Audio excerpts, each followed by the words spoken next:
எனக்கு கிச்சன்ல நான்ஸ்டிக் பாத்திரம் இருக்கணும் அப்படின்னு நினைச்சீங்க அப்படின்னா, நீங்க எதர் கிரானைட் கோட்டட் இல்லன்னா இந்த மாரி செராமிக் கோட்டட் பேன்ஸ் வந்து யூஸ் பண்ணலாம்.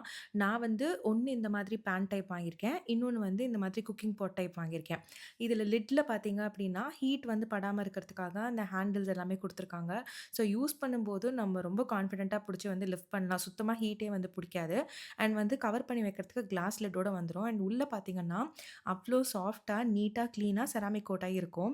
கிட்டத்தட்ட நான் இத ஒரு 11 மந்த்ஸா யூஸ் பண்ணிக்கிட்டு இருக்கேன். அண்ட் இது இண்டக்ஷன் ஃப்ரெண்ட்லியும் கூட. பேஸ பார்த்தாலே தெரியும். இது பார்த்தீங்கன்னா, நம்ம குட்டியா வந்து ஆம்லெட்ஸ் பண்றதுக்கு, பேன் கேக்ஸ் பண்றதுக்கு, ஏதாவது கொஞ்சமா டாஸ் பண்றதுக்காக வந்து இந்த மாரி ஒரு பேனும் வாங்கியிருந்தேன். இதுவுமே இண்டக்ஷன் சேஃப் தான். அண்ட் எல்லாமே நான் டிஷ் வாஷர்லயுமே வந்து வாஷ் பண்ணியிருக்கேன். அண்ட் எந்த விதமான ப்ராப்ளமே கிடையாது. முக்கியமா இந்த மாதிரி வந்து கோட்டட் நான்ஸ்டிக்ஸ் யூஸ் பண்ணும்போது, இந்த சிலிகான் ஸ்பேச்சுலாவோ, வுட்டன் ஸ்பேச்சுலாவோ யூஸ் பண்ணணும். அண்ட் இந்த மாதிரி ஒரு ஸ்டெயின்லெஸ் ஸ்டீல் ஸ்க்ரப்பர யூஸே பண்ணக்கூடாது. ஸ்க்ராட்ச் விழாம பார்த்துக்கிட்டாலே இது உடம்புக்கு எந்த கேடுமே கிடையாது.